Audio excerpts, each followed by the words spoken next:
Have you ever loved something so fiercely it terrified you? The kind of love that feels like holding a fragile, wild bird in your cupped hands?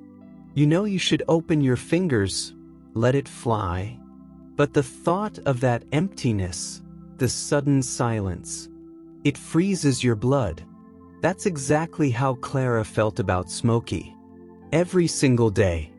Especially on that sweltering, oppressive afternoon.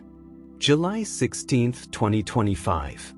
3:47 p.m. The air in her old Victorian kitchen hung thick and still, like wet laundry forgotten on a line.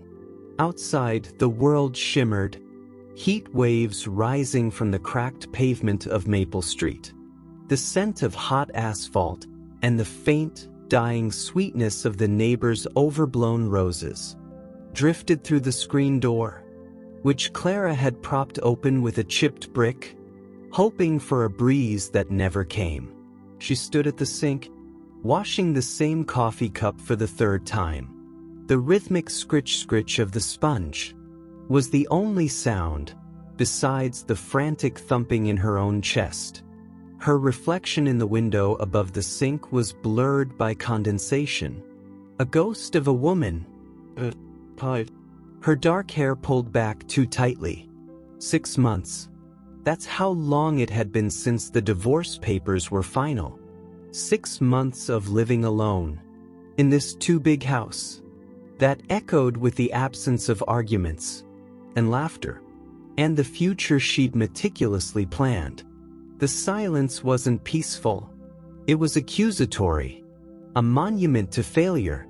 She felt untethered, drifting through rooms filled with furniture chosen by a woman she no longer recognized.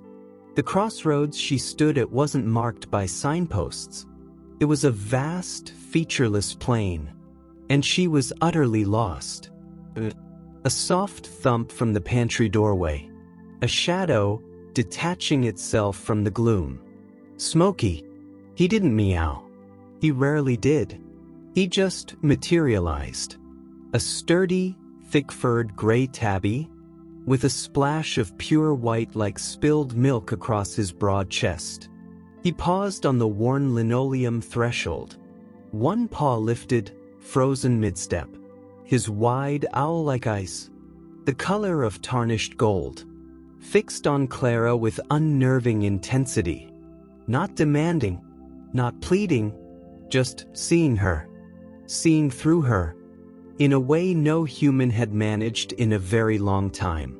He'd arrived, not chosen, exactly 2 weeks after David moved his last box out. A rain-soaked phantom, huddled under the dripping hydrangea bush, beside the back porch. Clara had almost missed him, a mere smudge of gray against the wet earth. But something, a glint of those watchful eyes, or the slight involuntary tremor that ran through his soaked body, had snagged her attention. He hadn't run, even when she'd slowly opened the screen door, holding out a trembling hand offering tuna. He just looked, assessed. Then, with infinite, aching slowness, he'd limped towards her. That's when she'd seen it. The ragged notch missing from the very tip of his left ear. An old wound. White scar tissue stark against the gray fur. A silent testament to battles fought. Survived, but not forgotten. He'd eaten the tuna with a desperate, feral focus, then vanished back into the rain, leaving Clara standing on the porch, feeling more alone than ever. But he'd come back the next evening, and the next, slowly, tentative. He'd begun to inhabit the edges of her life, like a cautious ghost testing the boundaries of a haunted house. He padded silently across the kitchen floor, his movements economical, deliberate. He didn't weave around her legs, or chirp for attention, like the cats she'd known growing up. He simply walked to the spot of weak sunlight, pooling near the leg of the old oak table, and lowered himself, with a soft, almost imperceptible grunt. onto the cool linoleum. He didn't curl up. He sat upright, but his gaze drifting towards the open screen door and the shimmering heat beyond. His tail, thick and banded with darker gray, lay perfectly still beside him. Not a twitch, just watchfulness. Clara turned off the tap, drying her hands slowly on a faded dish towel.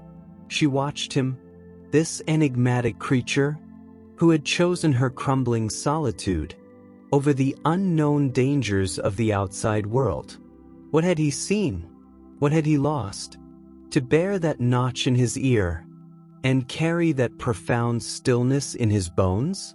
She recognized that stillness. It mirrored the quiet panic, the suspended animation that had settled over her own heart since David left. The fear of moving, of breathing too deeply, lest the fragile structure of this new, lonely reality crumble completely. Careful not to startle him. The linoleum was cool against her knees.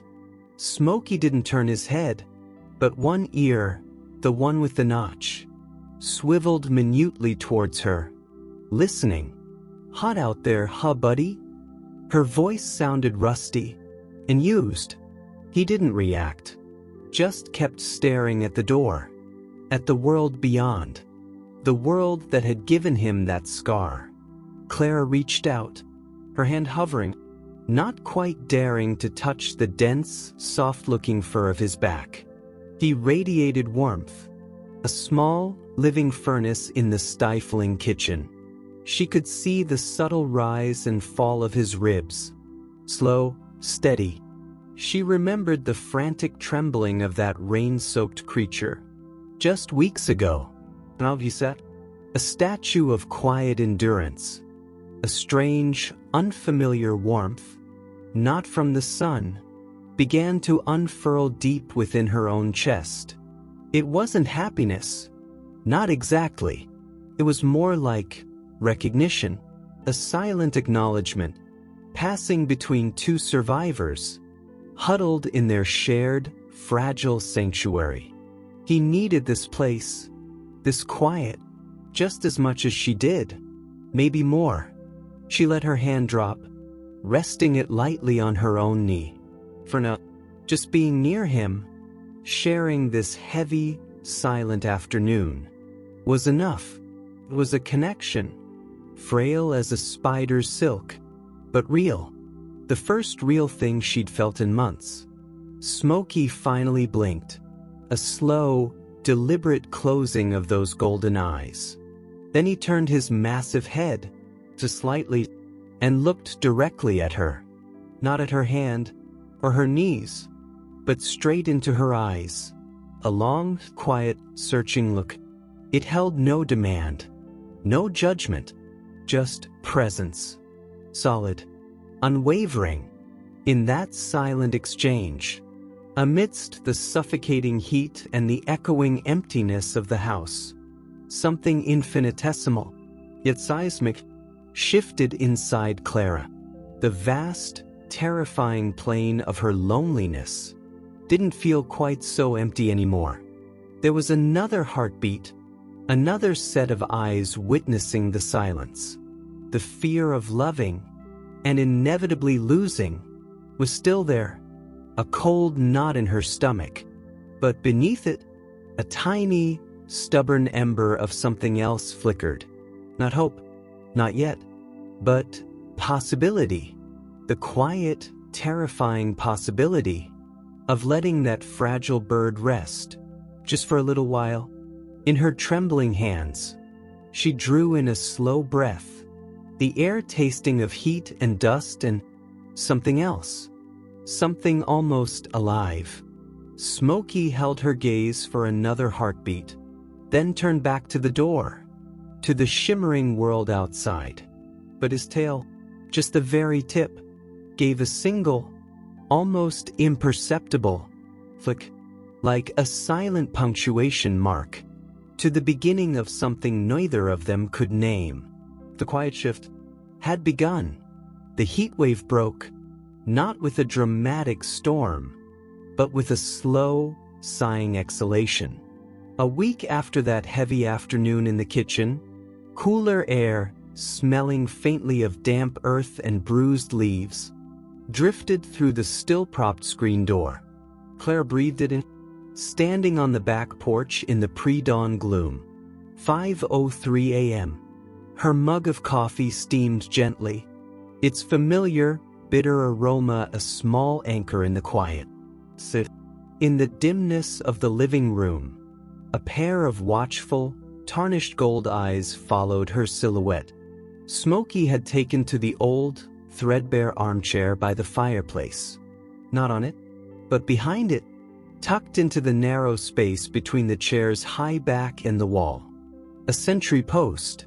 He could see the kitchen doorway, the hall, and the porch beyond, all while remaining mostly hidden.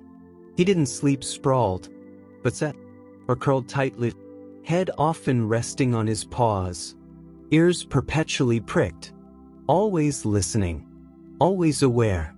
Their connection, that fragile thread spun in the stifling heat, was deepening, but inch by cautious inch, like water slowly seeping into parched ground.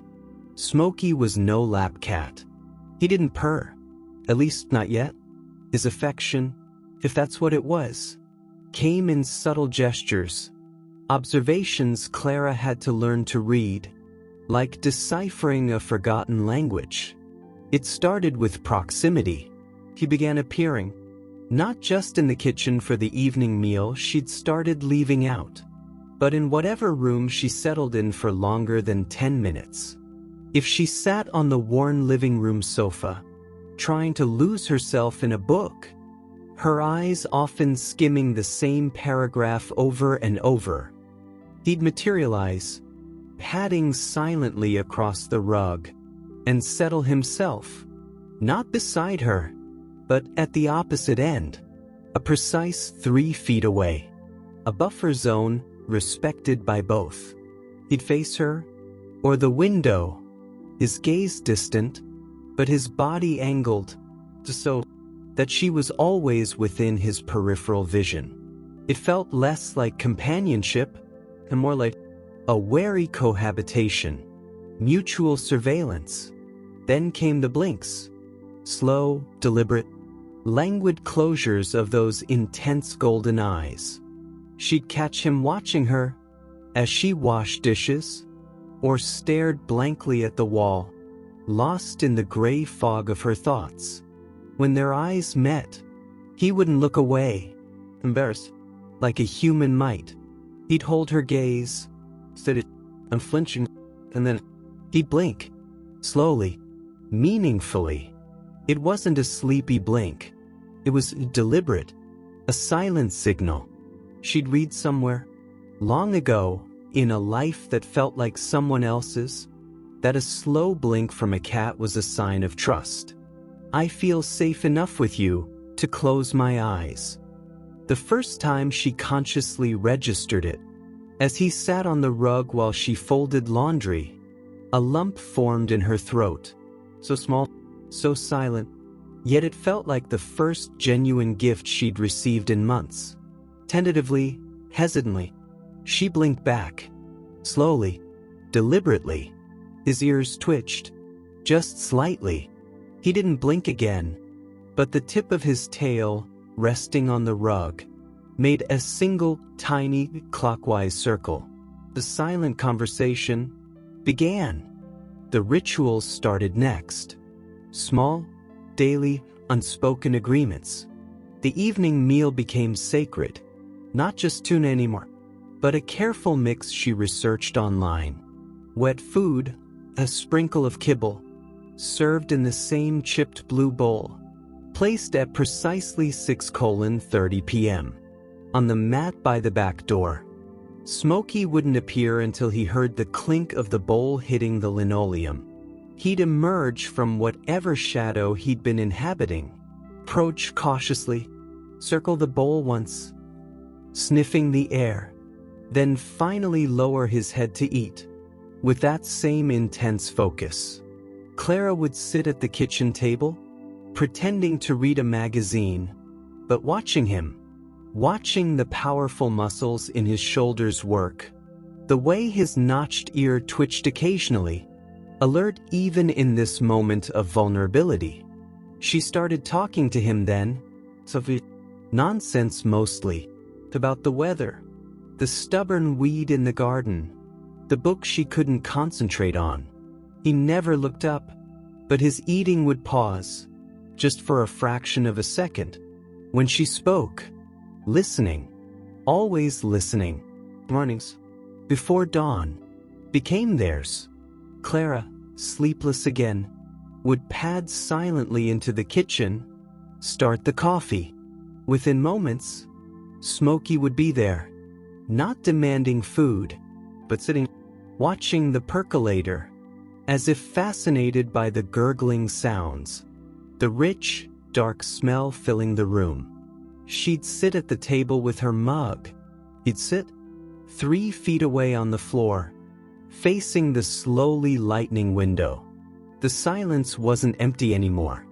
It was shared, companionable, filled with the scent of coffee, the soft rumble of the refrigerator, the distant chirp of the first waking bird, and the quiet, rhythmic sound of Smokey's breathing.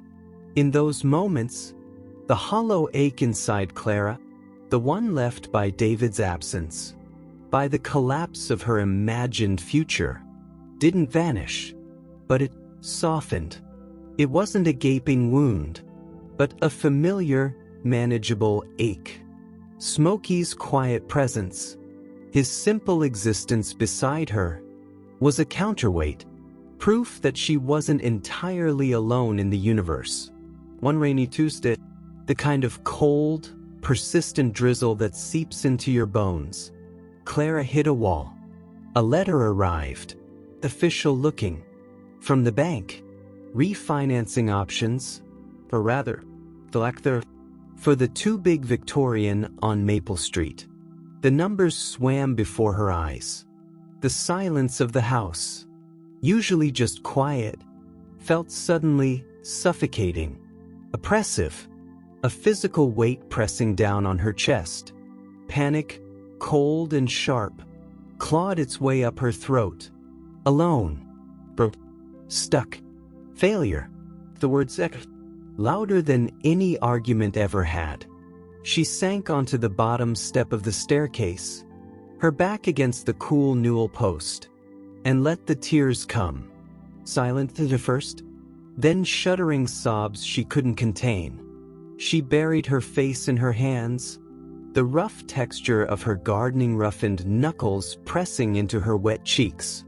The world shrunk to the dark cave of her palms, the salt taste of tears, and the crushing weight of despair. She didn't hear him approach. No warning thump, no soft pat of paws on the worn runner. One moment she was alone in her misery. The next, she felt it, warmth, solid, unmistakable, against her bare ankle, just above the edge of her sock. She froze, her breath catching in a ragged hiccup. Solid, trembling, she lowered her hands from her face. Smokey sat, not 3 feet away, but right beside her. Beside the dense, soft gray fur, pressed firmly, deliberately, against her ankle. He wasn't looking at her. His head was held high, ears forward, eyes fixed intently on the empty hallway before them. His posture was rigid, alert, but the contact, the steady, warm pressure against her skin, was deliberate, absolute. He wasn't seeking comfort. He was offering a silent bulwark against the storm inside her. Clara stared, her tears momentarily forgotten. The raw, exposed nerve of her grief, met by this simple, perfect, animal gesture. No words, no platitudes, just warmth, presence. I'm here. She didn't dare move, didn't dare breathe too deeply.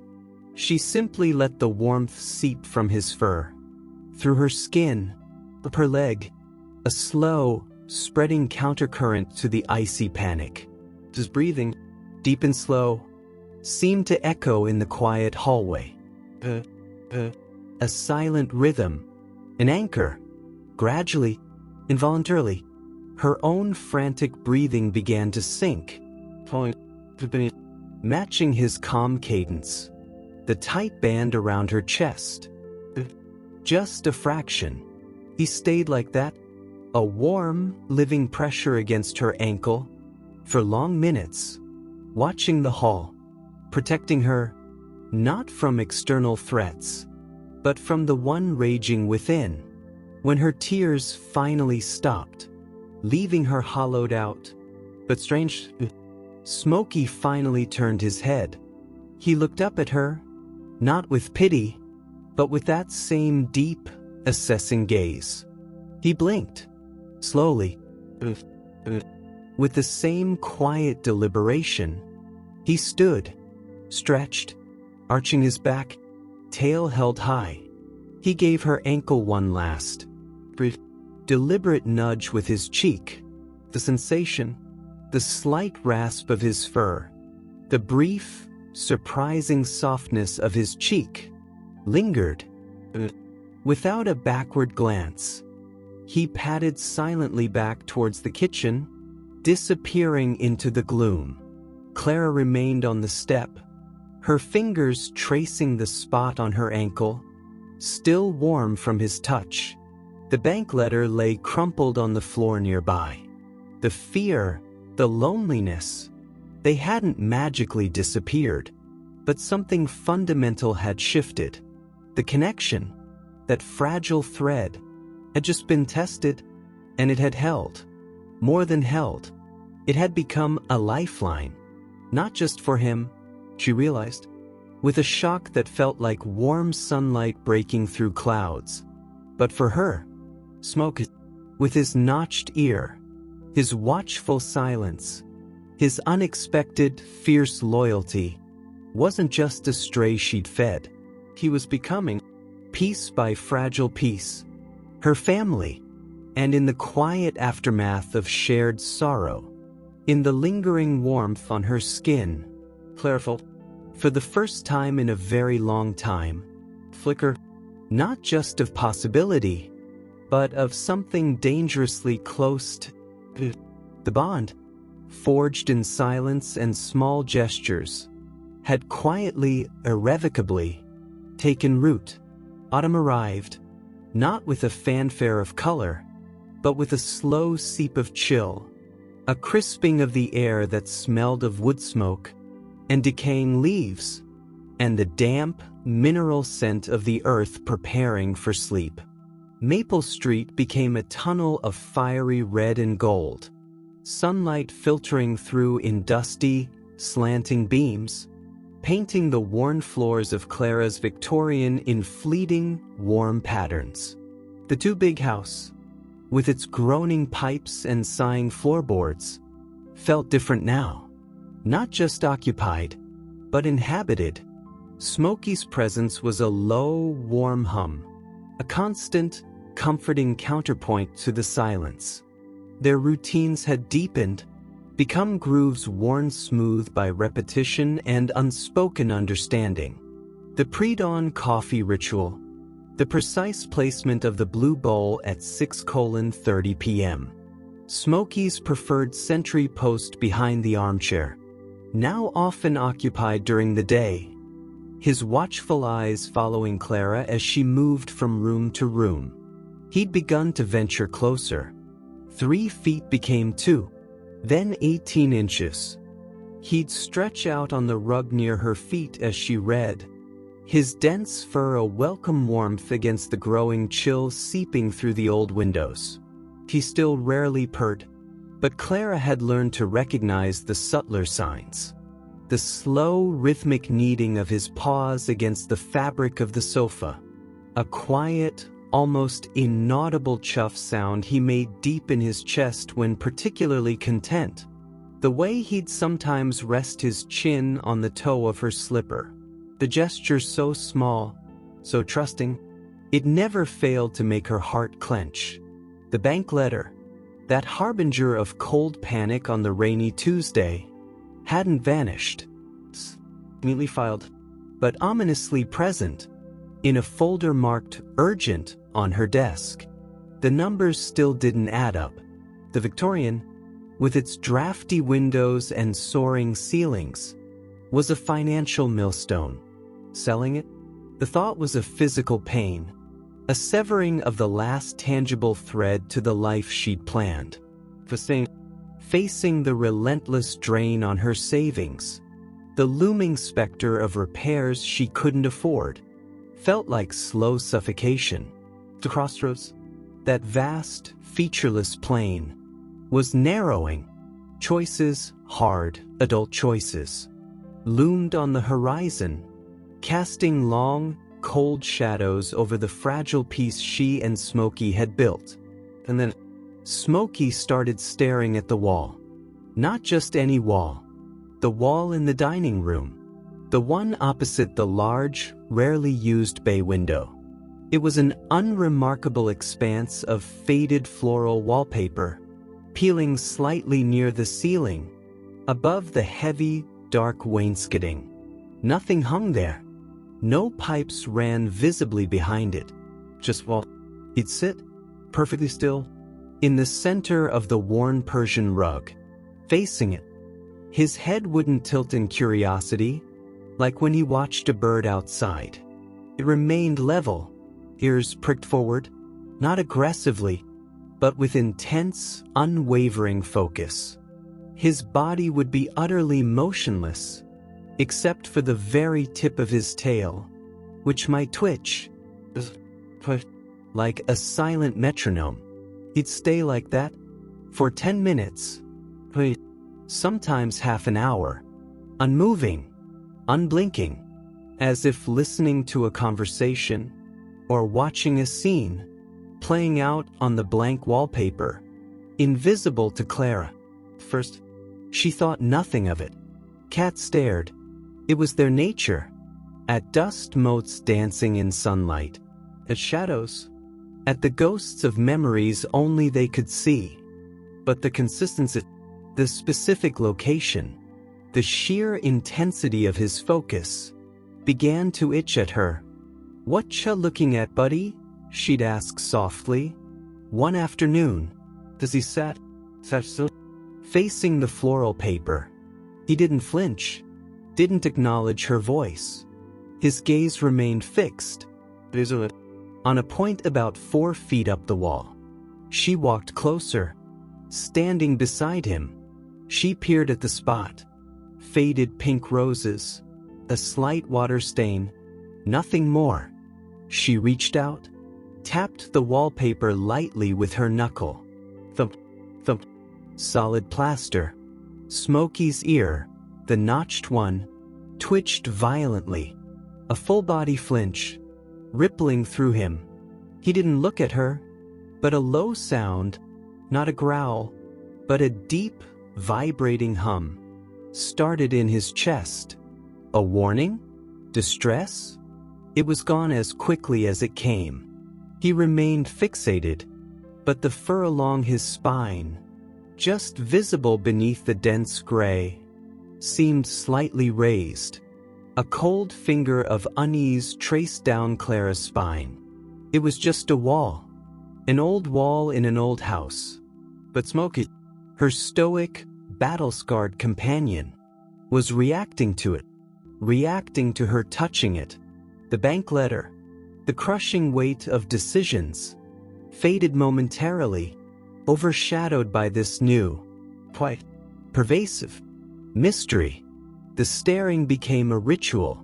Late afternoon, as the sun slanted low, casting long, distorted shadows across the dining room floor, Smokey would pad silently in, take his position on the rug, and begin his vigil. Clara found herself drawn to watch him. She'd sit at the heavy oak table, paying bills, or pretending to, her eyes constantly flicking to him, to the intense stillness of his body, the absolute focus in his golden eyes. What did he hear? What did he sense? Was it mice? Old houses had mice. But he'd shown no interest in the kitchen cupboards or the pantry corners. Just this one spot. One evening, the silence pressing in, broken only by the ticking of the grandfather clock in the hall. Clara knelt beside him. She didn't touch him, didn't speak. She simply knelt on the worn rug, her shoulder almost touching his. She closed her eyes, tried to listen, really listen, beyond the sigh of the house settling, beyond the distant hum of the refrigerator, beyond the frantic drumming of her own heart. First, nothing. A faint sound. So faint, she might have imagined it. Fresh, scritch, scritch, fingernails, or claws. Very lightly, crust, plaster, inside the wall. Her eyes flew open. Smokey hadn't moved, but his gaze, possible, had intensified, fixed on the exact spot where the sounds seemed to originate. Visors, pricked so high they quivered, were swiveling minutely, tracking. The low hum vibrated in his chest again, constant now. The sound of deep unease. It's just mice, Smokey, she whispered, trying to convince herself as much as him. Her voice sounded thin, certain, in the heavy silence. Just little mice in the walls. But the explanation felt hollow, inadequate. Why this wall? Why this specific reaction? The sound hadn't been frantic skittering. It had been deliberate, slow, exploratory. And Smokey, who had faced down pouring rain and hunger, who had pressed warmth against her ankle in her darkest moment. Afraid, not aggressively alert, but deeply, primally, disturbed. The unease bled into Clara's days. The looming decision about the house, which had felt abstract, financial, now took on a new dimension. This house held secrets, not just hers, and David's, but older ones. Secrets that lived behind faded wallpaper. Secrets that made her cat, her anchor, huddle and hum in distress. Could she leave Smokey? The thought was unthinkable. But could she ask him to stay? In a place that caused him such obvious, silent distress? The fear of losing the house, of losing the last physical remnant of her old life, was now tangled, knotty and tight, with the fear of what the house might hold, and the fear of disrupting the fragile sanctuary she and Smokey had forged. Conflict, cold and sharp, twisted inside her. Practicality warred with a burgeoning, irrational dread. One evening, driven by a compulsion she couldn't name, she brought a glass from the kitchen, an old jelly jar. She knelt again by the wall, while Smokey watched her, his golden eyes wide, his body tense. She pressed the rim of the glass firmly against the faded roses, right where he stared, where she'd heard the scratching. She put her ear to the bottom of the glass, a crude stethoscope. Silence. Pulsing silence. She held her breath, listened. Nothing. Just the muffled thud of her own pulse in her ears. Disappointment, mixed with a ridiculous surge of relief, washed over her. She lowered the glass. "See," she murmured to Smokey, her voice shaky. "Nothing. Just an old house making old house noises." Smokey blinked. Slowly. But it wasn't the trusting blink. It was different. Tighter. His gaze flickered from her face, back to the wall. He didn't relax. The low hum, that vibration of unease, persisted. Later that night, long after she'd gone to bed, Clara woke. A sound, not a house-settling groan, not the wind, a distinct thump from downstairs. Single, solid, biff, something. Her heart hammered against her ribs. She lay frozen, listening. Silence rushed back in, thicker, heavier than before. Padding, so deliberate, footsteps. Not human, too light, too feline. Moving across the dining room floor, below her bedroom. Smokey. He wasn't in his usual spot at the foot of her bed. The space felt cold, empty. The footsteps stopped. Silence again, stretching for an eternity. A sound that froze the blood in her veins. Not scratching, not a thump, blow, guttural, yell. Smokey's voice, but unlike any sound she'd ever heard him make. Not anger, not pain. It was raw, primordial, a sound of pure, unadulterated warning, issued into the silent darkness, aimed at the wall. It lasted only a second, cut off abruptly. More silence, deafening. Clara didn't move, couldn't move. Cold as it coated her skin. Not fear of an intruder, fear of the unknown, fear of what lived, or had lived, behind that wall.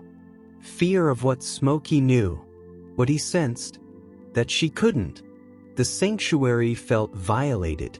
The peaceful grooves of their routine shattered.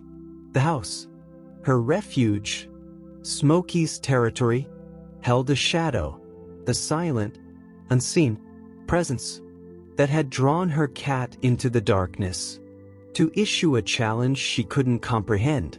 Downstairs, the soft pat of paws began again. So, coming back up the stairs, Smokey appeared in her bedroom doorway, a silhouette against the dim hall light. He walked slowly to the bed, not with his usual quiet grace, but with a weary, deliberate tread. He didn't jump up, just at the side of the bed, looking up at her. Just reflecting the faint streetlight, glowed like dull embers. He blinked once, but the deep unease, the residue of that terrifying yowl, lingered in the set of his shoulders, in the slight flattening of his ears. He had gone down to face something in the dark, something connected to that wall. And whatever it was, it hadn't been mice. Claire reached down, her hand trembling, and touched the dense fur between his ears. He leaned into the touch, to slightly, a brief pressure against her fingers. Then he stood, circled once, put on the rug beside her bed, and settled down, curling tightly into himself, facing the bedroom door. On guard, she lay back, staring at the ceiling, listening to his breathing, which was still deeper than usual. The bank letter, the impossible choice about the house, felt distant, trivial, compared to the cold dread coiling in her stomach. The wall held a secret. Smokey knew it, and his silent vigil, his midnight challenge, had just plunged them both into a mystery that felt far older and far more unsettling than her own broken heart. The turning point wasn't financial. It was hidden behind faded roses in the heart of their fragile sanctuary. And the question, hanging heavy in the dark, was no longer if she should leave, but what she would uncover if she stayed. Like the chill of the autumn night, had seeped into the bones of the house, and into her own. The days after Smokey's midnight yowl settled into a brittle, watchful tension. Autumn deepened, stripping the maples bare, leaving skeletal branches clawing at a perpetually gray sky. The chill in Clara's Victorian wasn't just from the season anymore. It seeped from the dining room wall, a cold, invisible current that seemed to emanate from the faded roses. reaching icy fingers into every room. Smokey's behavior shifted. The quiet cohabitation, the tentative trust, hardened into something protective, almost militant. He rarely left Clara's side. If she went to the kitchen, he was there, positioned between her and the dining room doorway. If she sat on the sofa, he didn't relax at her feet, but sat upright, ears perpetually swiveling, gaze fixed on the hall leading to that room. The low hum in his chest, that vibration of deep unease, was now a near-constant presence, a bass note underscoring the silence. He slept lightly, if he slept at all. Clara would wake in the deep night to find him sitting rigidly on her bedroom rug, a sentinel facing the door, eyes gleaming like tarnished coins in the dark. The weight of his vigilance was a tangible thing, a heavy cloak draped over both of them. The staring sessions at the wall ceased. He wouldn't even enter the dining room voluntarily. If Clara walked in, he'd linger at the threshold, body low to the ground, ears flattened slightly, golden eyes wide and watchful, refusing to cross the line onto the Persian rug. It was as if the space itself, that specific patch of floor, was contaminated. The scratching sounds, those faint, dry scritches, came more frequently now, not just in the late afternoon, but at odd hours. Early morning, while the coffee percolated. Late at night, as Clara tried to read. Buzz, buzz, from that same spot. 4 feet up, faded roses. The bank letter, the crushing reality of numbers, faded into background noise. The immediate, the visceral, was the wall. The sound, Smokey's palpable fear. Clara tried logic. She called an exterminator, a weary man named Frank with kind eyes and grease under his nails. He tapped the wall. Set traps in the basement and attic. Old houses, ma'am, he'd sighed, wiping his hands on a rag. Could be mice, could be pipes, could be the ghost of the original plumber grumbling about the shoddy work. He found nothing conclusive. No droppings near that wall. No entry points. Pocketing his fee, leaving Clara feeling foolish and more unsettled than ever. Frank hadn't seen Smokey's reaction. He hadn't heard the yowl. The breaking point came on a Tuesday. A raw, windy day. Rain lashing against the windows like handfuls of thrown gravel. Clara had spent the morning wrestling with spreadsheets, the numbers for the house screaming failure in stark black and white. The scratching started just after lunch. Not the usual faint exploration. Louder. Persistent. Scritch, scritch, scritch. Fuzz. Scritch, scritch, scritch. Like fingernails. Desperate. Trying to get out. Smoke. Lying tensely near Clara's desk chair. Lurched to his feet. The low hum in his chest escalated into a growl. Continuous. Rumbling like distant thunder. His fur stood fully on end, making him look twice his size. His tail lashed. Violent, angry arcs. He didn't run towards the sound. Just sinister. Towards the dining room doorway, never taking his eyes off the hall. The growl never stopped. It vibrated through the floorboards, up through Clara's chair, into her bones. Fear, cold and sharp, prickled her scalp. This wasn't just unease. This was fury. Ready. The sound from the wall answered. Scritch, scritch, thud. A solid impact. Against the plaster. Right there. Something snapped inside Clara. Not fear, but a surge of fierce, protective rage. Hotter than the panic. This was her house. This was Smokey's sanctuary. Whatever was hidden, whatever was scratching, was violating it. terrifying her cat, her anchor, her family, the financial despair, the loneliness, the echoes of David, all coalesced into a single, white-hot point of action.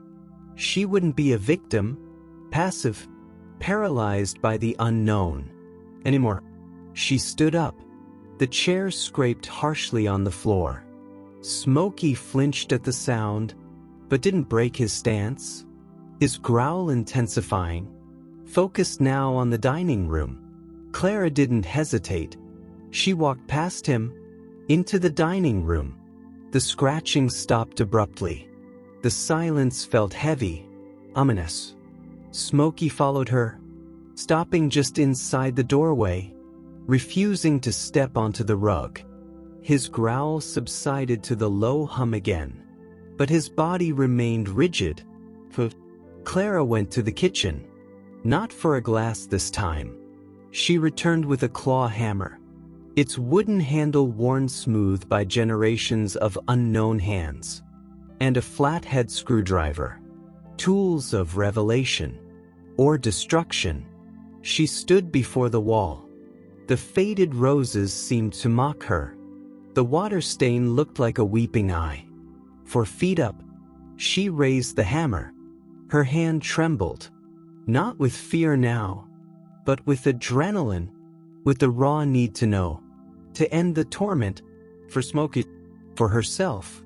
She glanced back. Smokey watched her, his golden eyes enormous, unreadable, but the hum in his chest, it changed to not a growl, not an ease, but a low, from encouragement, resignation. Clara took a deep breath. The scent of dust, wood, and Smokey's dense fur filled her nostrils.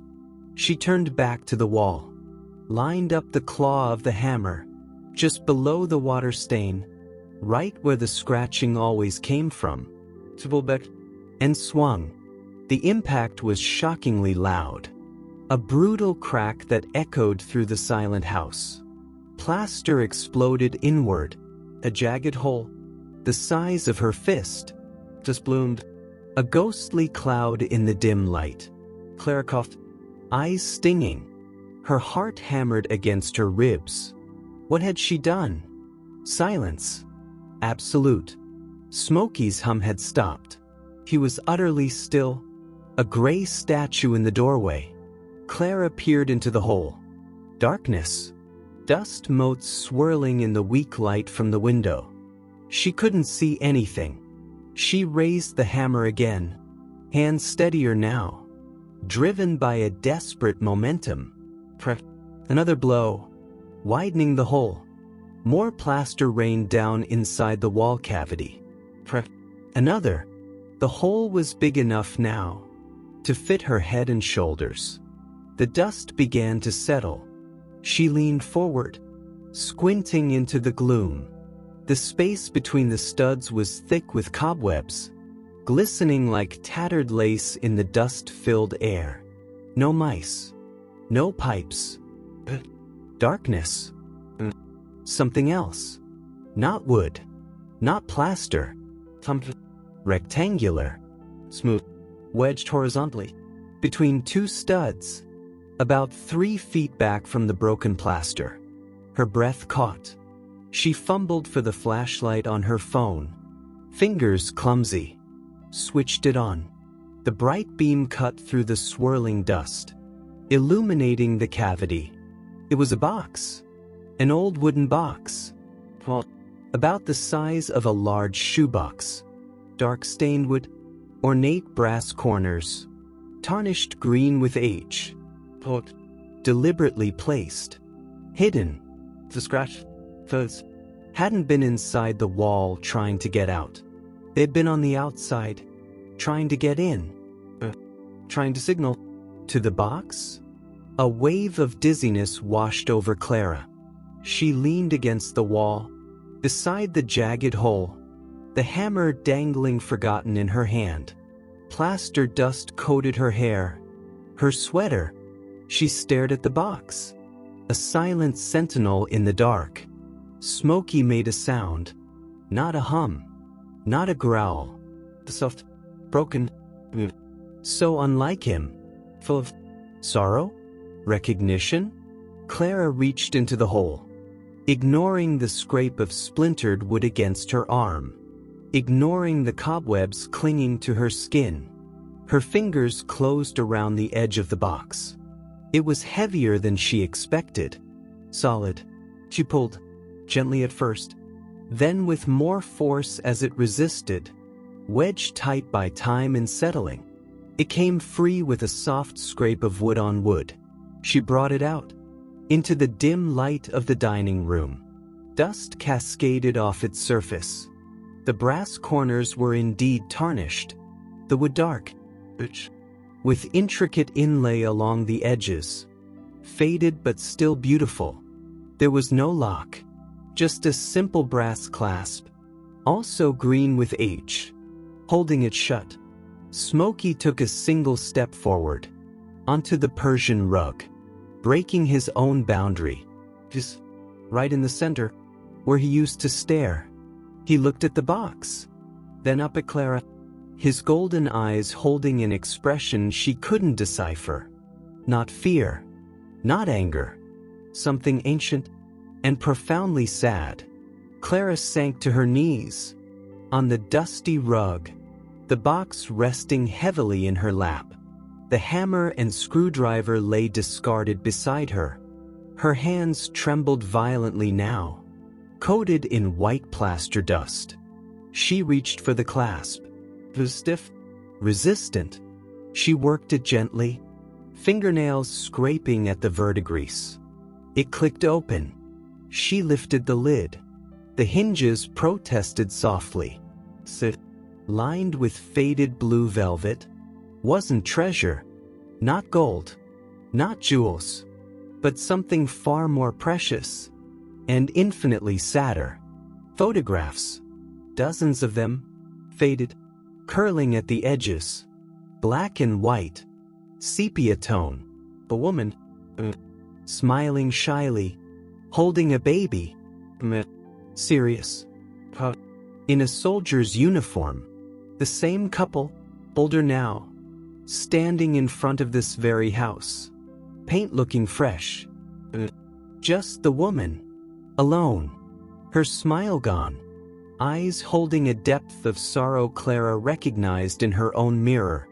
Letters, tied with a faded blue ribbon. The top one addressed in a flowing script, "To my dearest Eleanor." A tiny pair of knitted booties, yellowed with age. A lock of fine, baby-fine hair, tied with a thread. A single, dried rose, fragile as dust.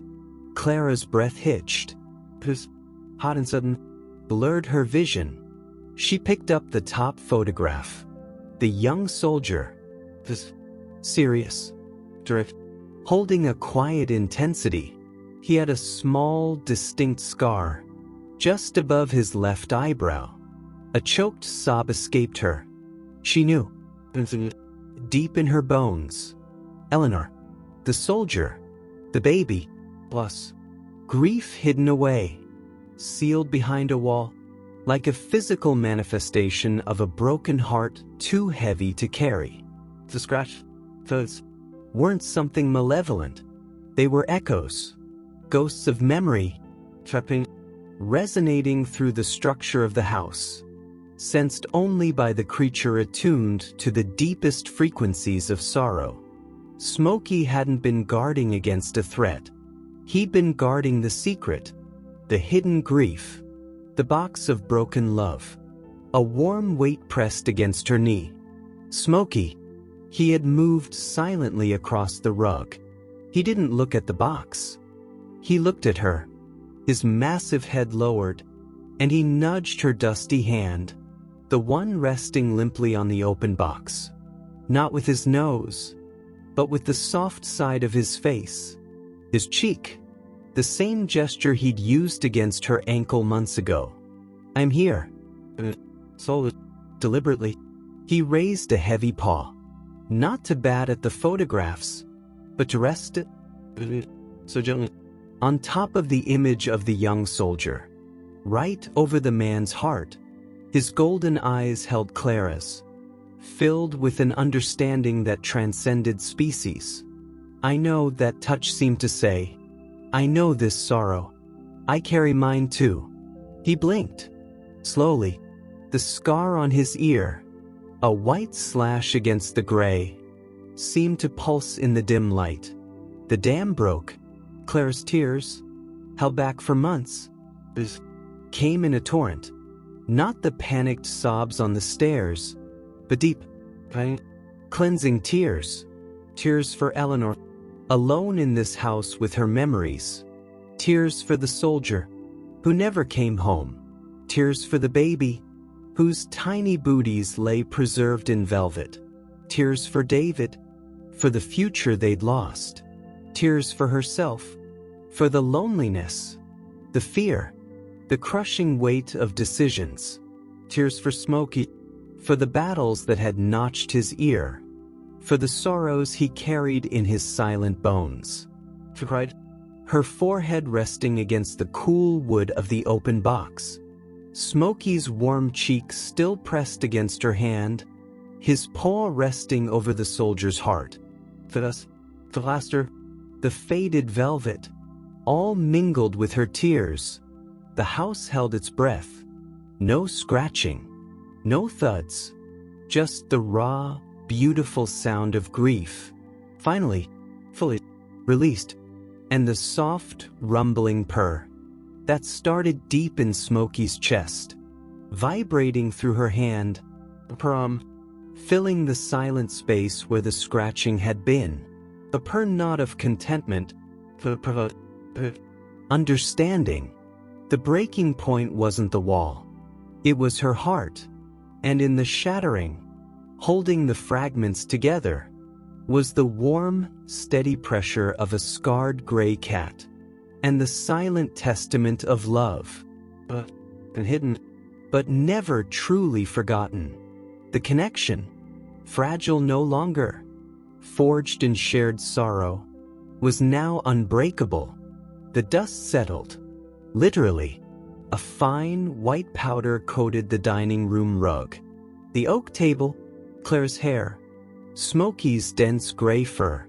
It hung in the air, catching the weak afternoon light filtering through the bay window, making the room feel like an old, forgotten photograph itself.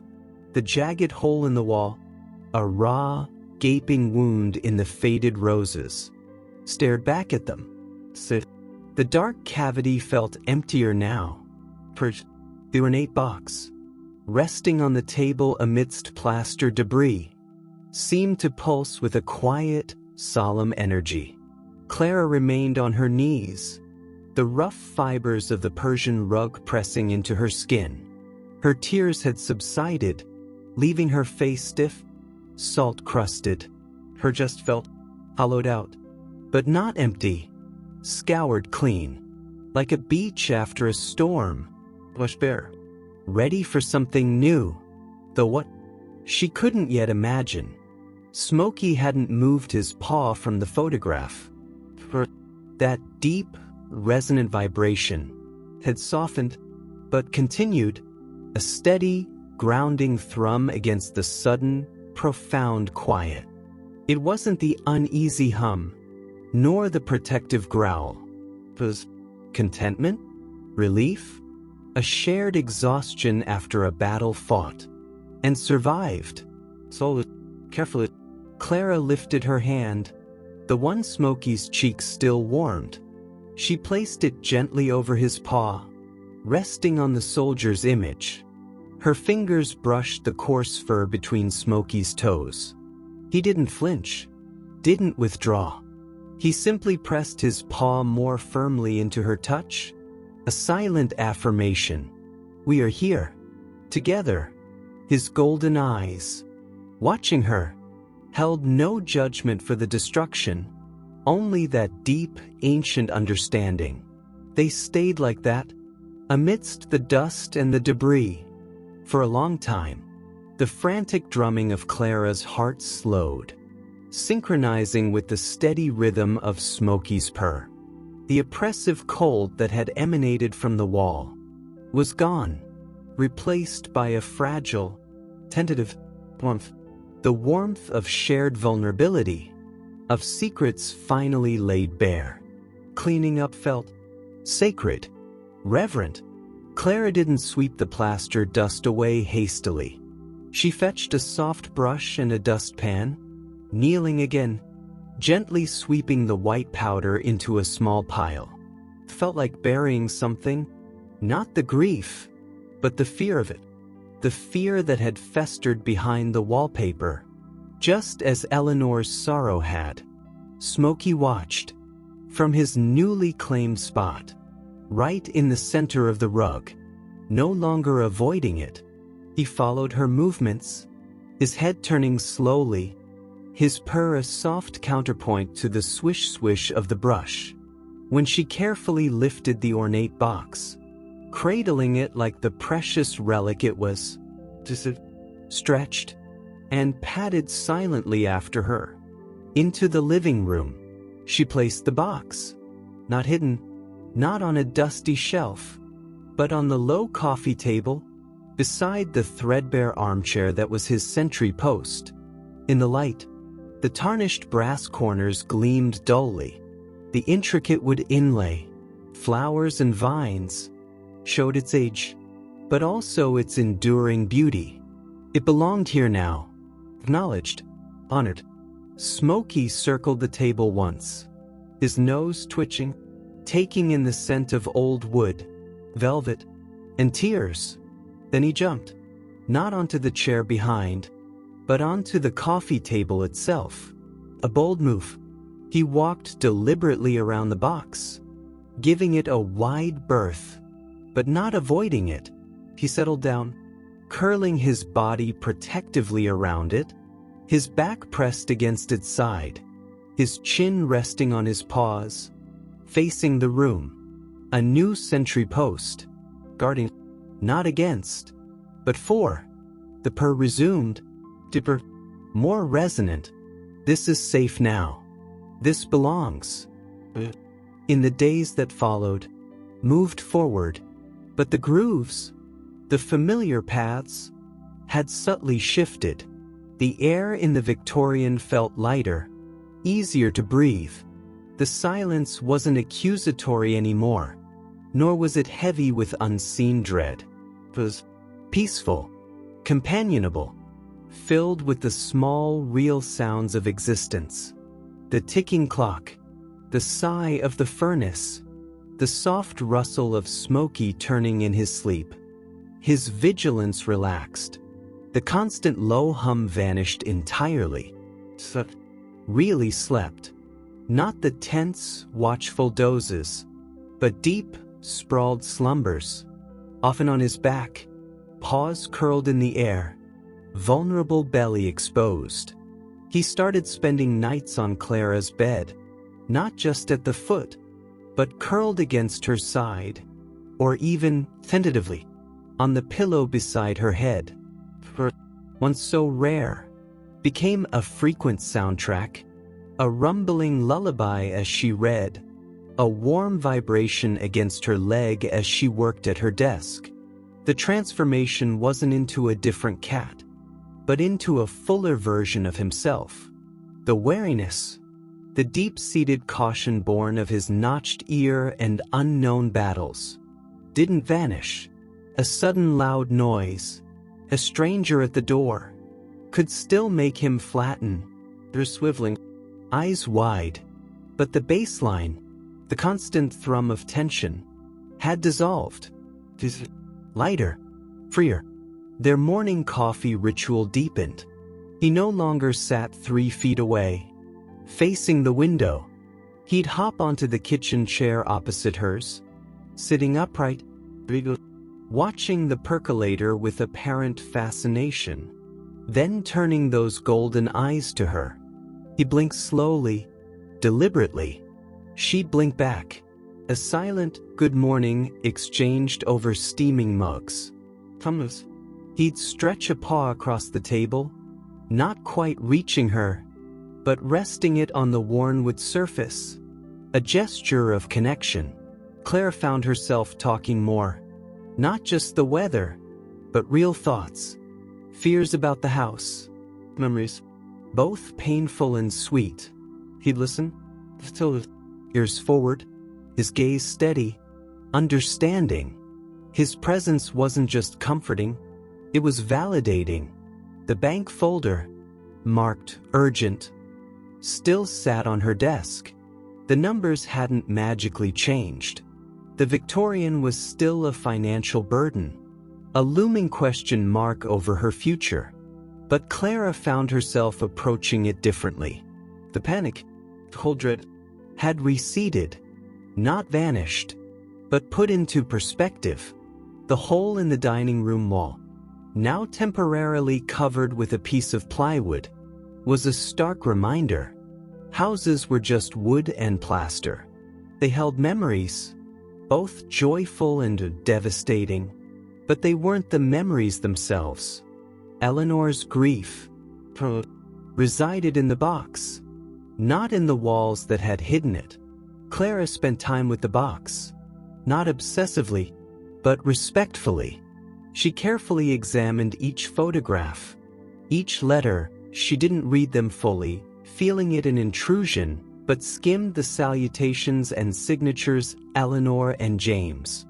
She traced the tiny, perfectly formed booties, held the fragile lock of hair.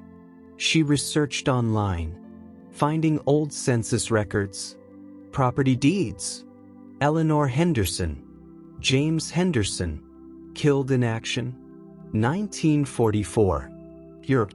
A baby girl, Margaret, died in infancy. A year later, Eleanor had lived alone in this house until her own death. In 1978, a life defined by profound loss, endured, but never fully released. Until now, Clara didn't feel haunted, connected. Eleanor's hidden sorrow had resonated with her own, with Smokey's, drawing them to that wall, to the breaking point, to the release. The house, for all its financial weight, had been the vessel for this profound moment of healing. Could she leave it? The thought was still there, but the ache was different. Less about losing a monument to her failed marriage, more about leaving the physical space where she and Smokey had found each other and faced their ghosts. Smokey's evening meals were still at 6:30 p.m. in the Blue Bowl, but the ritual changed. He no longer circled cautiously, sniffing the air. He'd walk directly to it, give Clara a slow blink, then eat with steady focus. Afterwards, instead of vanishing, he'd often jump onto the sofa beside her, curling into her side, his purr a deep, contented engine. One chilly evening, as Clara absently stroked his fur, her fingers tracing the familiar ridge of his notched ear, he did something new. He lifted his head, and gently, deliberately, bumped his forehead against her chin. A cat's kiss, gesture of pure, uncomplicated affection. Claire froze, then laughed, a sound that startled her, ringing bright and clear in the quiet room. Smokey blinked, then settled back down, his purr kicking up a notch. The sound of her own laughter, forgotten music, echoed in her ears long after.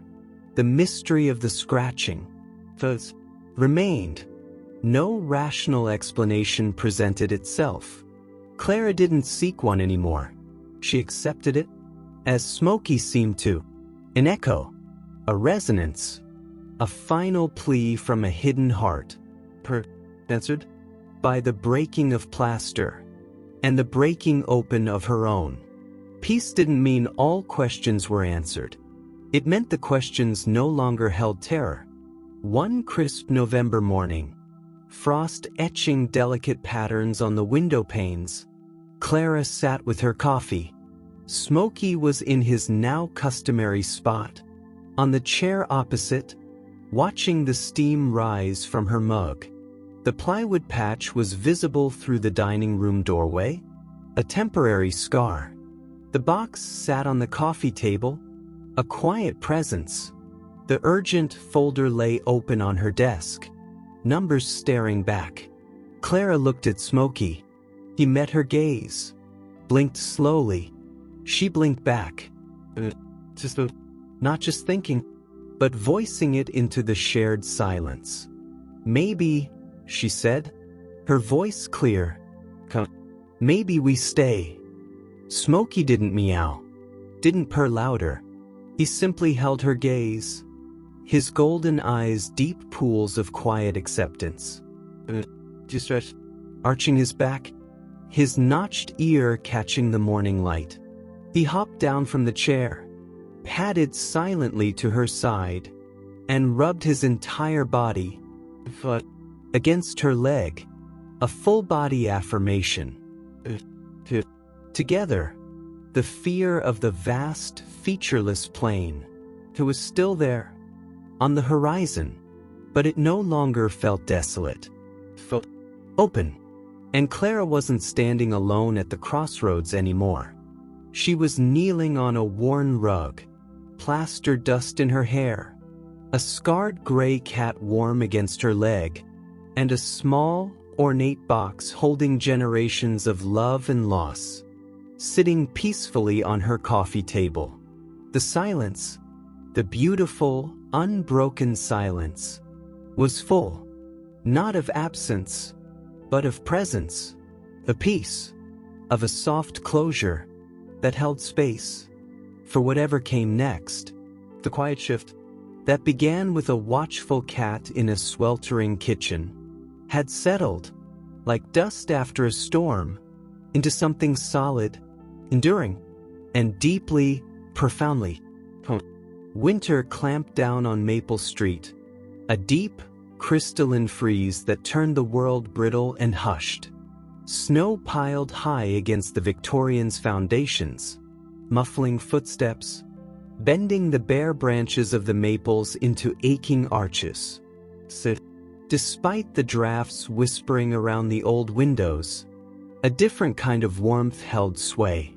The plywood patch over the hole in the dining room wall was a stark reminder, but no longer a wound.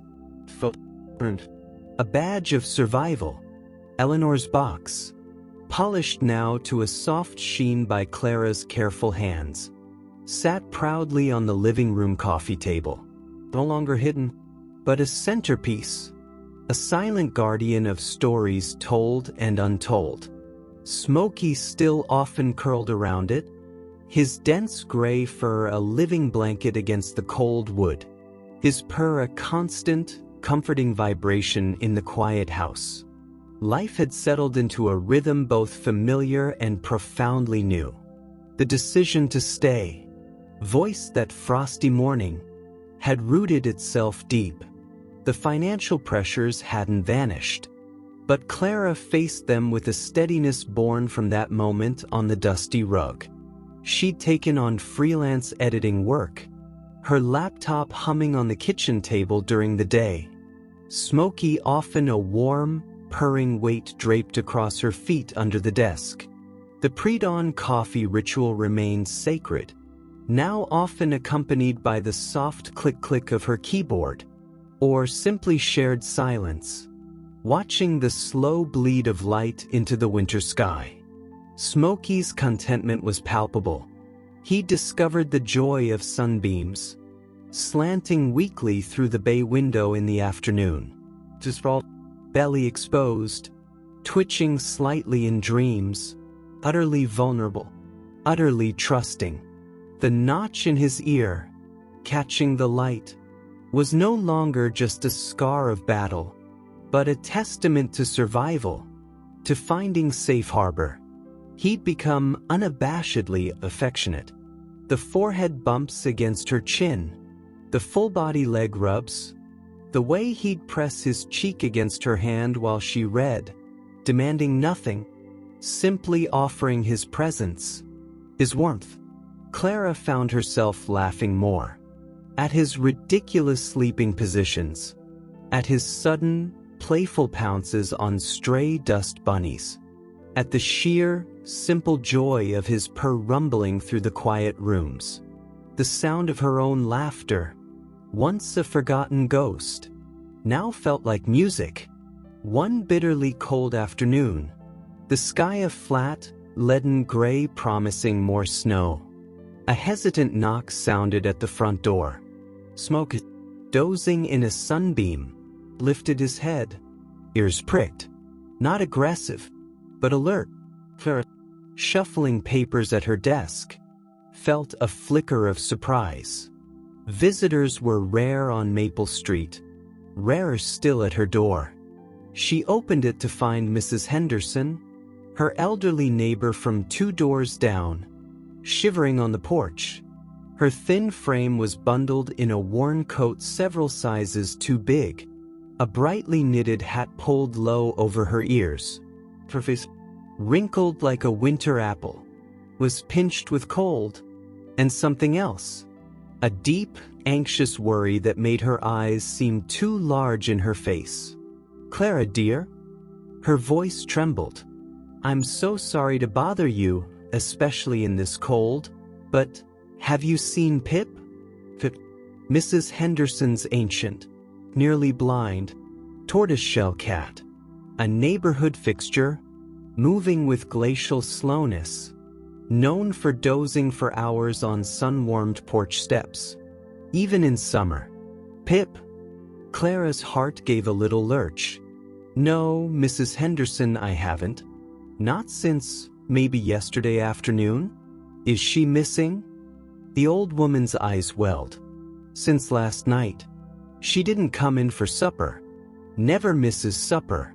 Not once in 17 years. I've called, looked under every bush, checked Mr. Peterson's shed. Nothing. Oh, she's so old, so thin," her voice cracked. Clara didn't hesitate. Come in. You're freezing. Let me make you some tea." She ushered the shivering woman inside. Smokey had materialized in the hallway, sitting upright, watching Mrs. Henderson with calm curiosity. He didn't retreat, didn't hum, just observed. As Clara filled the kettle, her mind raced.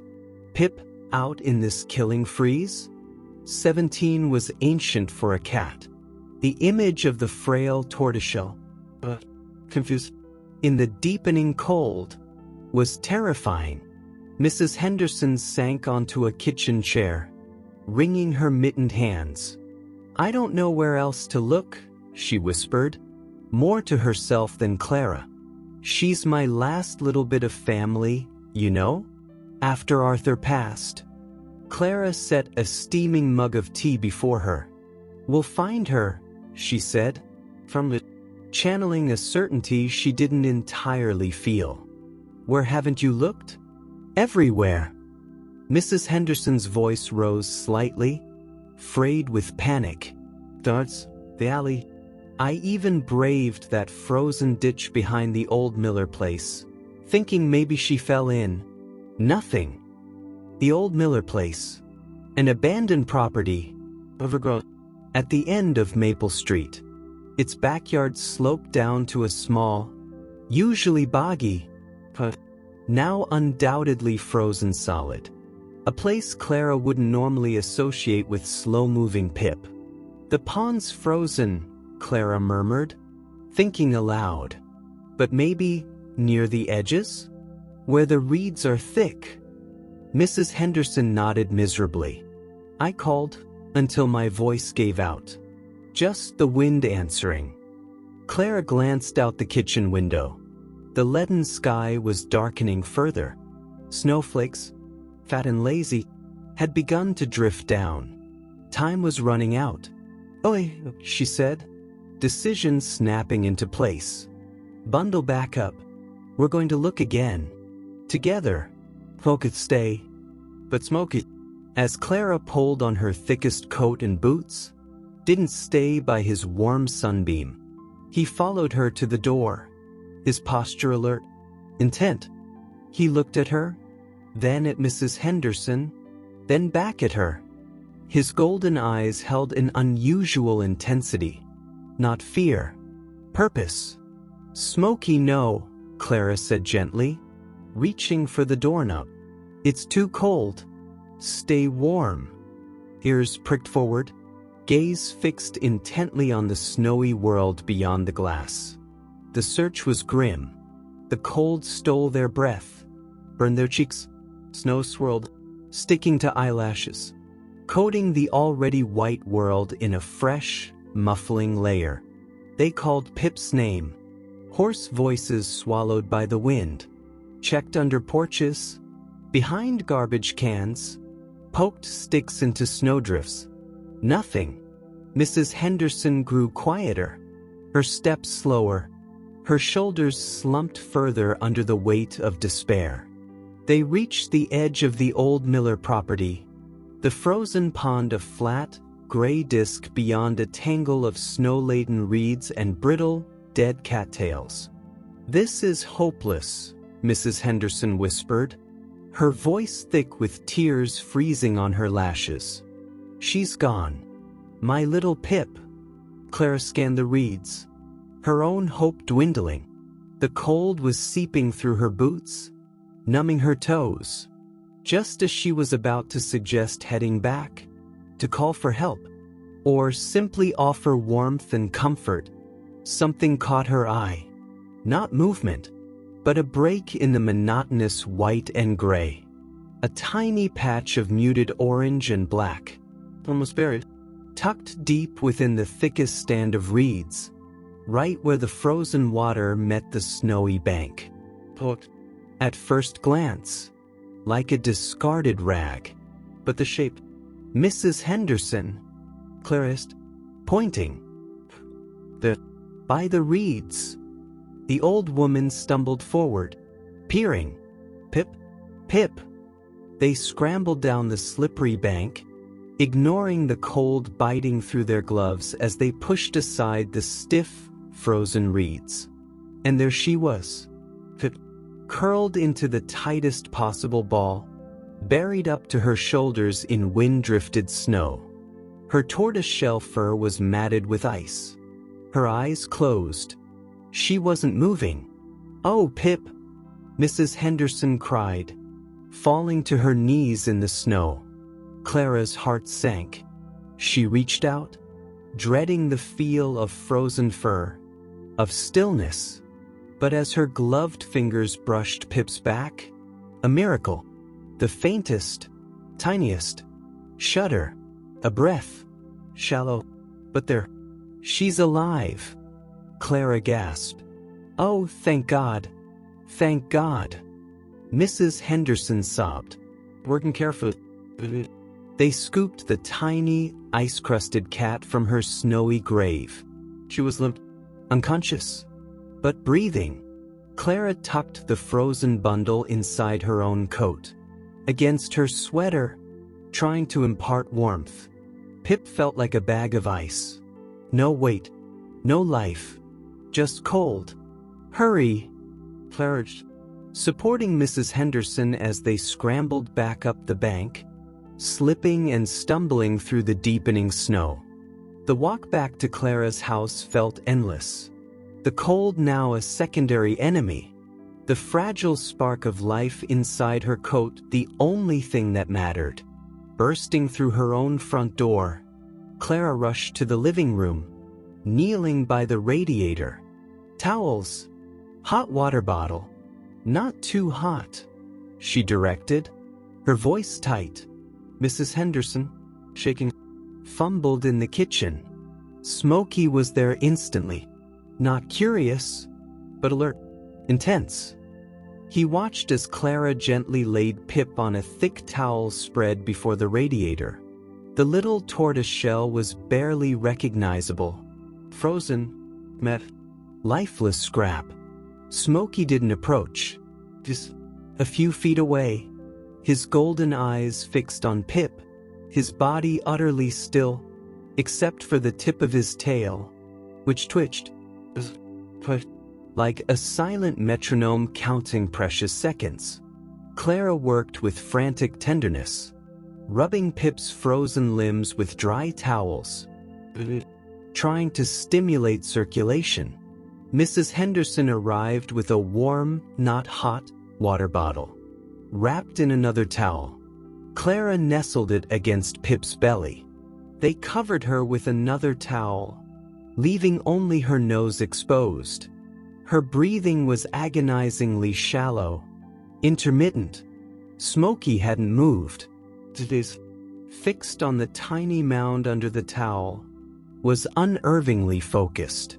His low hum, the one Clara hadn't heard since before the wall, started again, but different, softer, deeper, a resonant vibration, not of unease, but of concentration, healing. Minutes ticked by, silent, tense. Mrs. Henderson knelt beside Clara, her wrinkled hands clasped, lips moving in silent prayer. Clara kept rubbing, willing warmth, willing life, back into the tiny frozen body. The radiator hissed. The wind moaned outside. Smokey's hum was a constant, soothing baseline. A flicker. Under the towel, near Pip's head, a tiny ear, crusted with ice, twitched, almost imperceptibly. Clara held her breath. Mrs. Henderson gasped. Another twitch. The faintest. The sound so thin, so broken, it was barely audible. "Pip," Mrs. Henderson whispered, tears streaming freely now. "Oh, my darling girl." So painfully, Pip's head stirred under the towel. One ice-encrusted eye cracked open. A sliver of dazed, cloudy green. Relief, hot and dizzying, washed over Clara. Rubbing more gently now. "She's coming back," she murmured, her own eyes stinging. Smoke. Finally. He didn't rush forward. With infinite slowness, and padded silently closer. He stopped just beside the towel nest, looking down at Pip. The little cat blinked up at him, confused, exhausted. Smokey lowered his massive head, incredibly gently, and touched his nose, not to Pip's nose, but to the top of her ice-matted head. The soft breeze turned, and walked deliberately to the coffee table, to Eleanor's box. He nudged it with his cheek, a soft, familiar gesture.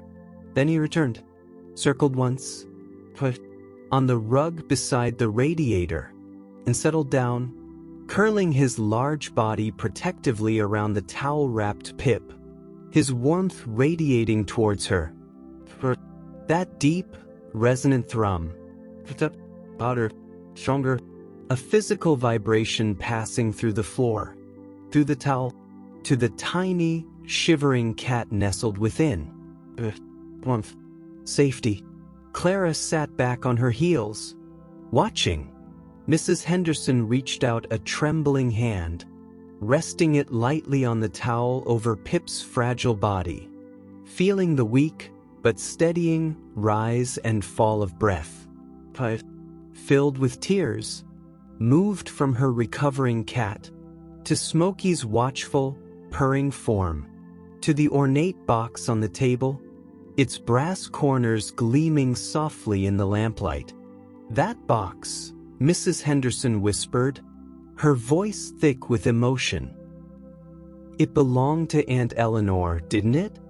Clara froze. "Aunt Eleanor?" Mrs. Henderson nodded slowly, her gaze distant, remembering. "Eleanor Henderson, my father's cousin, lived here forever. A sad soul. Lost her husband James in the war, before I was even born. Then, the baby, little Margaret, just faded away, they said. Crib death. Awful," she said, a sound like dry leaves rustling. "She became reclusive, kept to herself. We visited when I was little, but it was always so quiet in here. So, like the house itself was holding its breath. She looked back at the box. I remember that box. She kept it on her dresser, always polished, never let anyone touch it. After she passed, it vanished. We thought maybe thrown out or stolen, but here it is. She looked at Clara, her eyes filled with a profound understanding. You found it, didn't you? Clara could only nod, her throat tight. The pieces clicked.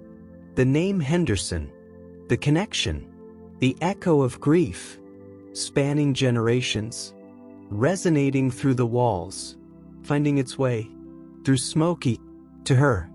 She'd be glad, Mrs. Henderson murmured, her hand gently stroking the towel over Pip's side. Glad it's out. Glad it's seen.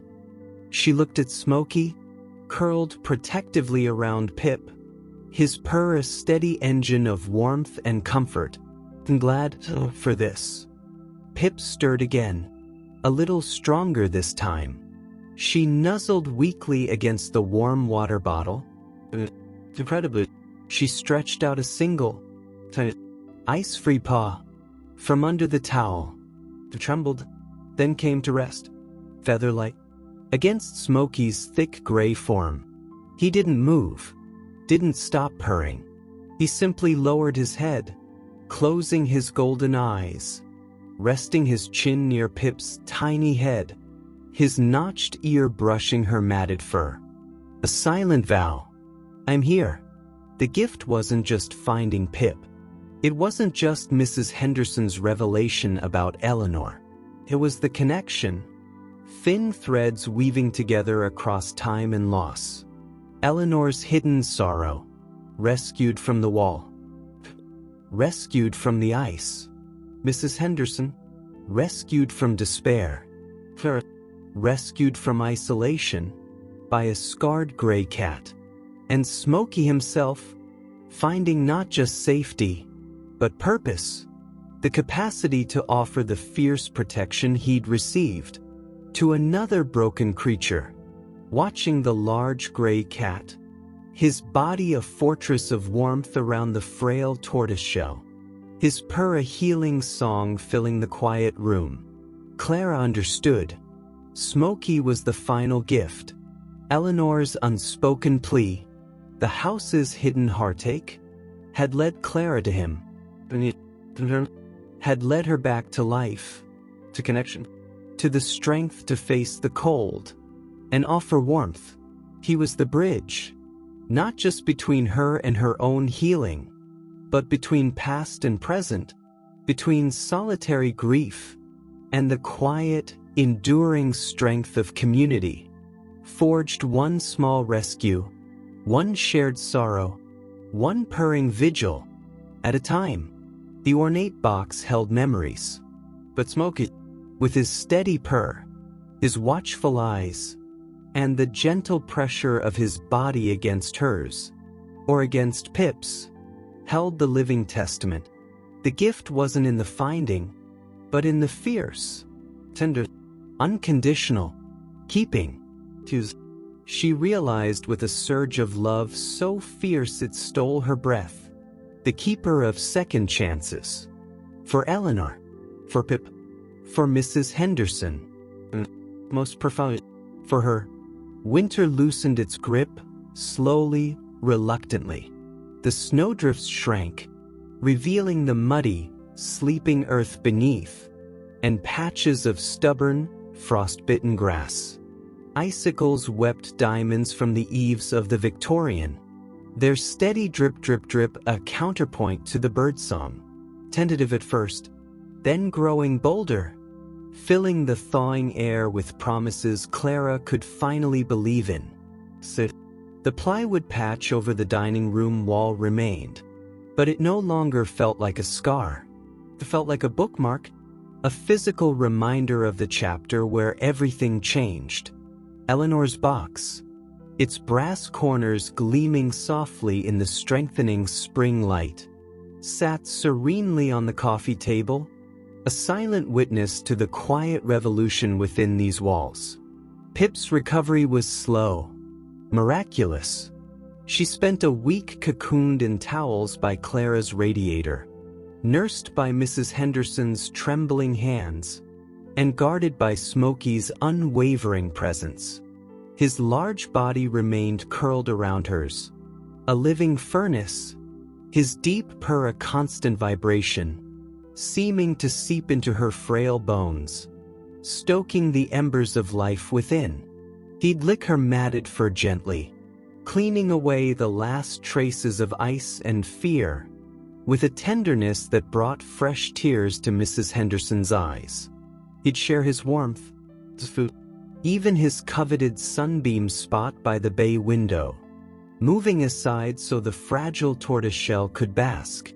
It wasn't ownership, but stewardship, the fierce loyalty Clara knew, descended, without hesitation, to another soul in need.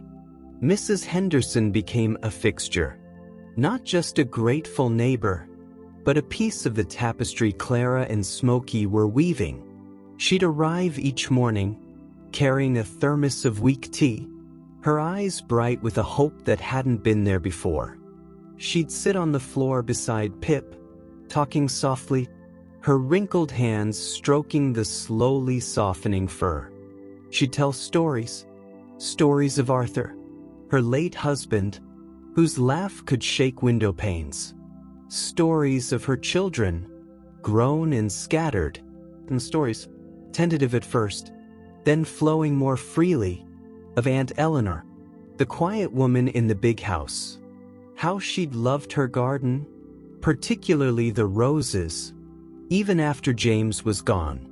How she'd hum old tunes, songs from before the war, while polishing that very box.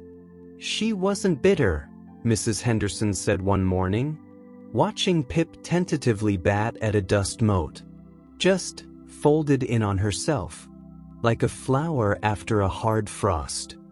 She looked at the box, then at Clara, then at Smokey, curled protectively near Pip. But maybe some flowers just need the right kind of warmth to open again. The warmth spread. It wasn't loud. It wasn't dramatic. It was in the shared cups of tea, in the comfortable silence as Mrs. Henderson knitted, Clara worked, Smokey purred, and Pip slept, growing stronger by the day. It was in Mrs. Henderson bringing over seedlings for Clara's neglected garden come spring, Eleanor's favorites, lupins and columbine. It was in Clara helping Mrs. Henderson fix a leaky faucet, discovering a shared, unexpected knack for plumbing.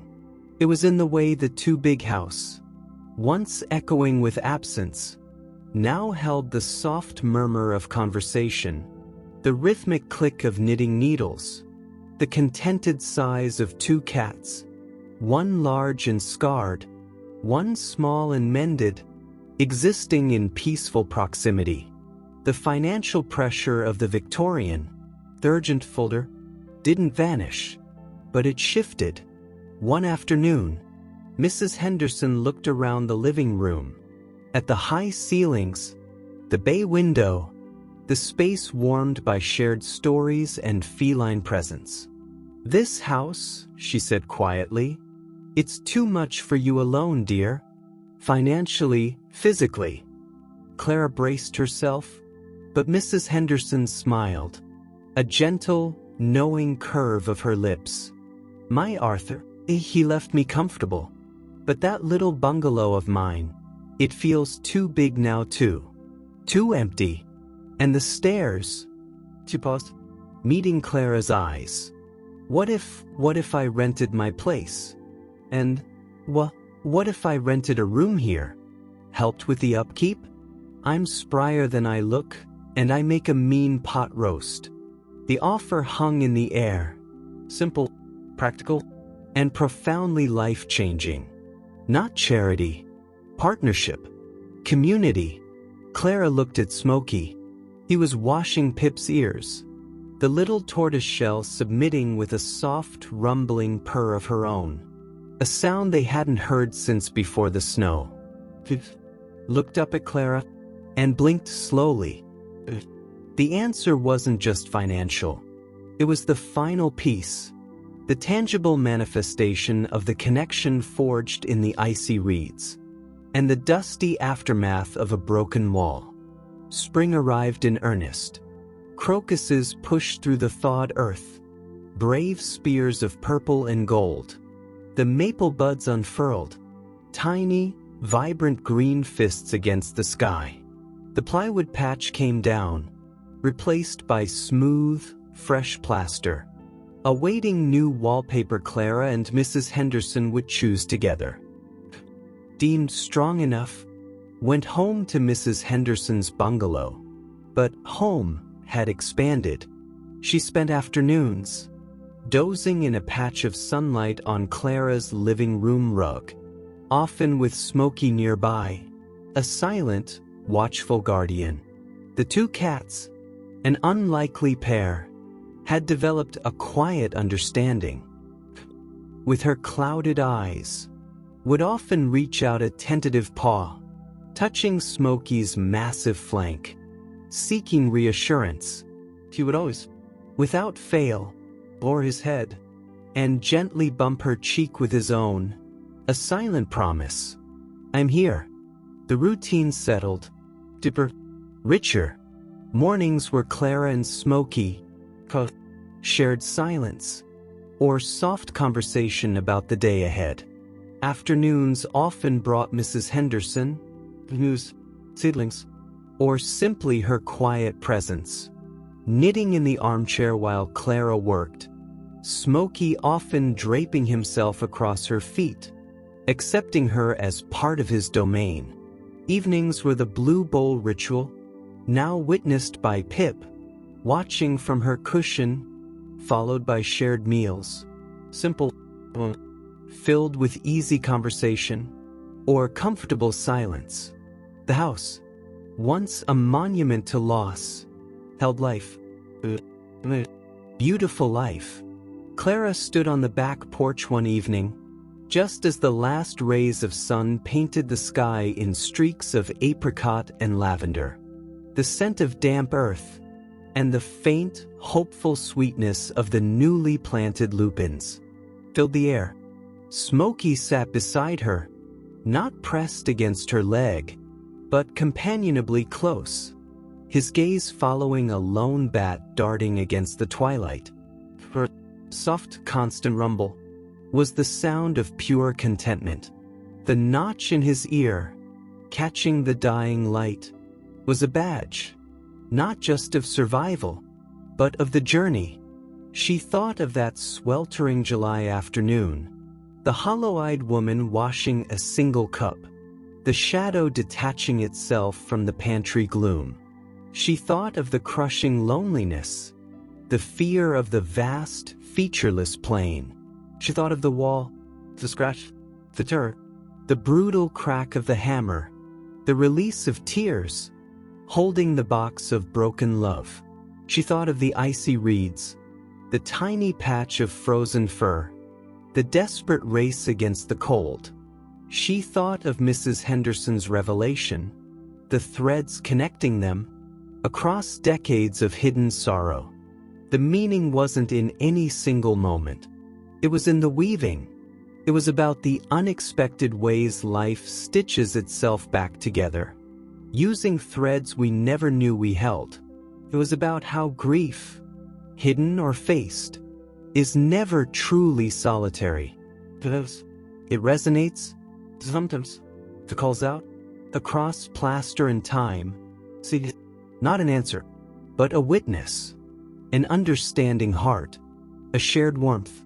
It was about trust, the terrifying, fragile, necessary act of opening your cupped hands, not knowing if the bird will fly or choose to stay, and discovering that sometimes the choosing creates a sanctuary big enough, warm enough, for more than just one. Smokey looked up at her, his golden eyes catching the last of the light. He blinked slowly. She blinked back. No words were needed. The silence, the beautiful, Full silence. Held everything. The sorrows remembered. The losses endured. The fears faced. The warmth shared. The second chance. Tender kept. He was her anchor. Her bridge. Her keeper of second chances. She realized, as she reached down to stroke the dense, warm fur between his ears, feeling the familiar ridge of the notch was his. They had saved each other, not just from the rain or the cold, but from the deeper freeze of a heart locked away, afraid to feel, afraid to love, afraid to trust the fragile beauty of beginning again. The bat vanished into the deepening blue. Single star, brave and bright, winked into existence overhead. Smoky's purr deepened, a soft vibration against the quiet twilight. Claire breathed it, the scent of earth, and hope, and home. The vast plain wasn't desolate anymore. It was simply open. And she wasn't afraid. She had her compass, her scarred, her unwavering compass. The story ends, but the feeling lingers, like the warmth of a purr long after the cat has settled into sleep, like the scent of old roses, a new earth, mingling on a spring evening. If this story found a home in your heart, if Clara and Smoky's journey, from lonely shadows to shared sunlight, resonated with your own echoes, do something beautiful. Tap that like button. Let it be a silent blink, a shared understanding across the miles. Show Clara and Smoky and Eleanor that their story matters, that your story matters. Leave a comment below. Share a whisper, a memory, a name of your own anchor, your own keeper of second chances. Whether furry, feathered, or human, let's weave this tapestry wider. Your words, your shared sorrows and joys, are the threads that connect us all. Share this story. Pass it on, like a secret warmth, to someone who might need it today. Someone standing at their own crossroads, feeling the vast plains stretching before them. Let them know they aren't alone, that sometimes the most unexpected companions, with notched ears and watchful eyes, arrive just when we need them most, guiding us home. And hit that subscribe button. Tap the bell icon. Don't miss the next journey, the next quiet shift, the next flicker of hope. In a world that often feels too cold, we'll explore more hidden hearts, more unexpected connections, more stories that feel, deep down, like they could be yours. Stories grounded in the real, the raw, the beautifully imperfect, moments that make us human. Because here, every story is an invitation to feel a little deeper, to connect a little stronger, to believe just a little more in the quiet magic of beginning again. Smoky blinks slowly from the screen, a silent promise. We'll see you tomorrow for the next story, for the next shared heartbeat. Stay warm, stay open, keep believing. Good night.